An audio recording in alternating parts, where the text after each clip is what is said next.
Hi everyone, it's Dan here at J&D Gardens. If you're a new viewer, welcome. Please support the channel by planting that subscribe button. And if you're already a viewer, welcome back.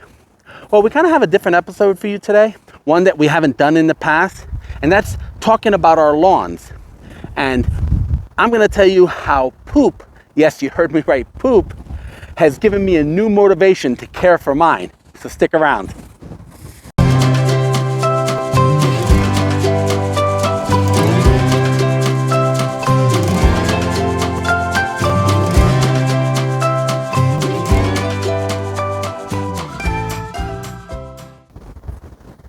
Welcome back. So here at J&D Gardens, we like to grow a variety of different things. And we have different gardens around the property so that we can do that. Like we have Garden East, where we like to grow our canna lilies. We have Garden West, where we like to grow our African marigolds. We have Garden North, where we like to grow all of our produce. Garden South, where we grow a bunch of different kind of decorative plants in pots. And we even have our rose garden, where we like to grow our roses. Now, even though we devote a lot of space to our gardens, most of our property is still covered with grass or lawn.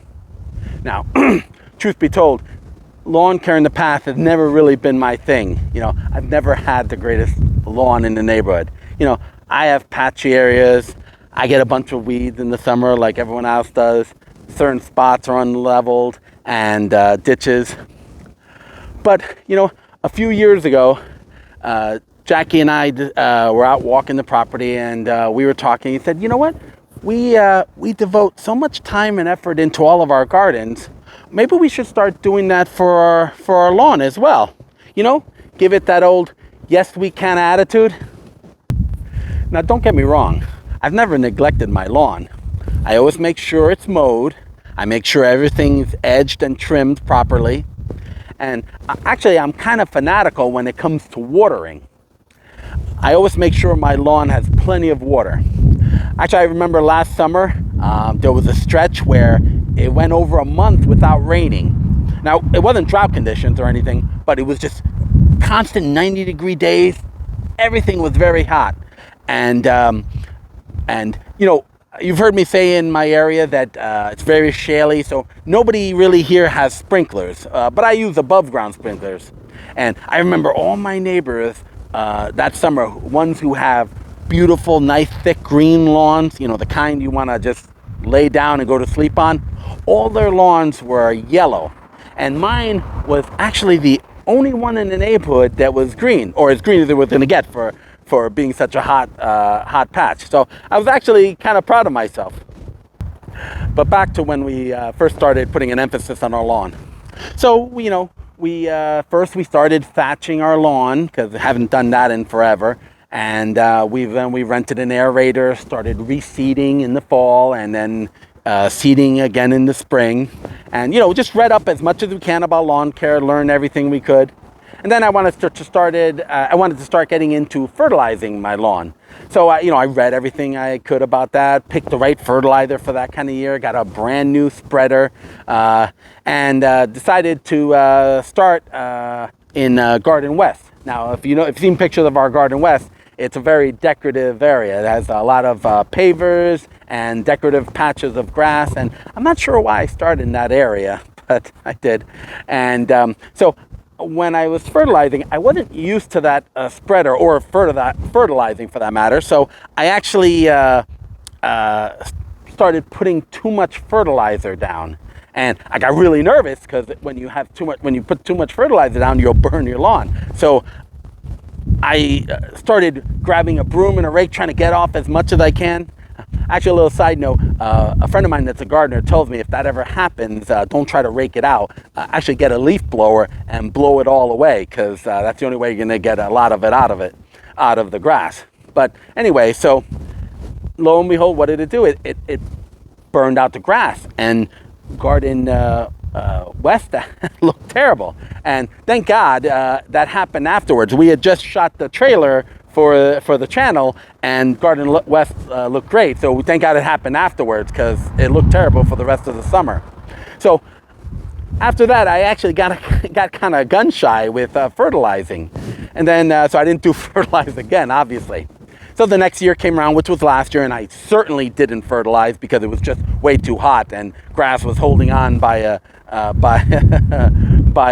hanging on by its life. So definitely no fertilizing last year. And I've been thinking to myself, I wanted to maybe find a less harsh way to fertilize and to care for the lawn without using these chemical fertilizers. So last fall, something actually unusual happened, which is why I'm bringing you this video. If you've been watching for the last couple of minutes, you've kind of probably noticed this unusually green, thick spot of grass right here. I'm going to bring the camera in a little closer to show you.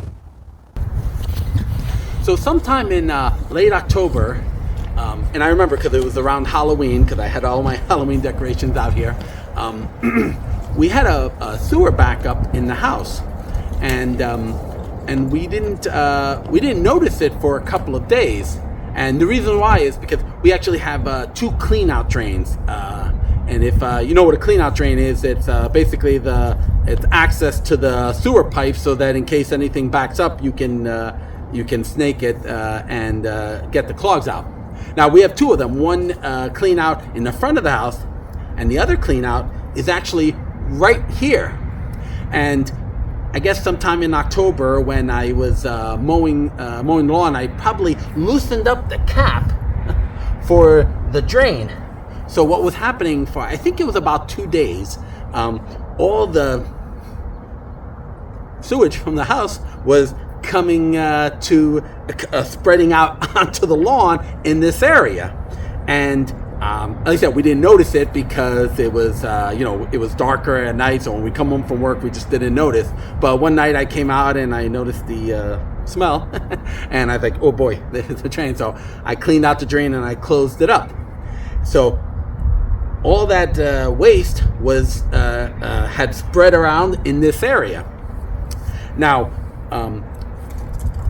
cleaned out any mess that was here and kind of let it be.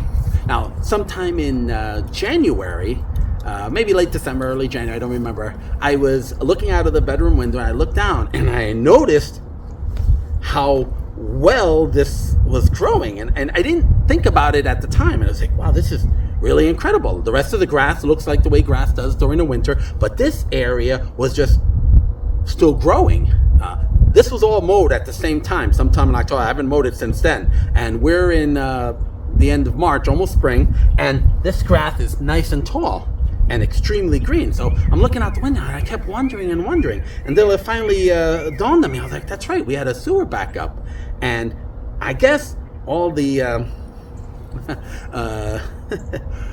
sewage from the house, which is mainly waste, was actually fertilized the lawn over the winter. And I guess there's something to be said about having a high fiber diet, because I mean, look at this. We're in March and still have the some green out there, but this is kind of incredible. And I'm telling you, there's no other kind of fertilizer. It's just kind of amazing. So when I saw this, it got me more to thinking about, I really want to find, I'm just so shocked by this, and that's why I had to bring you this video. And I said to myself, I really want to find a real natural, organic way to take care of my lawn. So this video is kind of serve for a series that I'm going to do throughout the summer, spring and summer, and show you different ways of how to care for your lawn in organic ways instead of using any kind of harsh kind of fertilizers. And I'm actually asking you, if you have any good ideas, to please leave them in the comment of things that can help. I'm gonna try to lay down more compost. I've heard about using coffee grounds. I'm gonna try that. Definitely compost tea and worm tea, all the kind of things that I'm gonna do. Stay away from the fertilizers and try a natural way, because if this is what we got over the winter, and like I said, it's been a mild winter here, but still, this is pretty incredible. I wish my grass looked like this all the time, or the best of times during the summer when we're watering. Then I'm thinking there has to be a better way than using the the kind of chemical fertilizer. So we're definitely going to try that. So again, like I said, if you have any ideas, thoughts, please leave them in the comments below. We'd absolutely love to hear from you. And as we go through, we're going to show you, bring you more videos like this. So anyway, so I hope you enjoyed this video. I hope you're kind of learning something. And if you have any questions or comments, please leave them below. We'd absolutely love to hear from you. And be sure to hit like and subscribe and ring that bell. So from all of us here at J&D Gardens, remember, yes we can.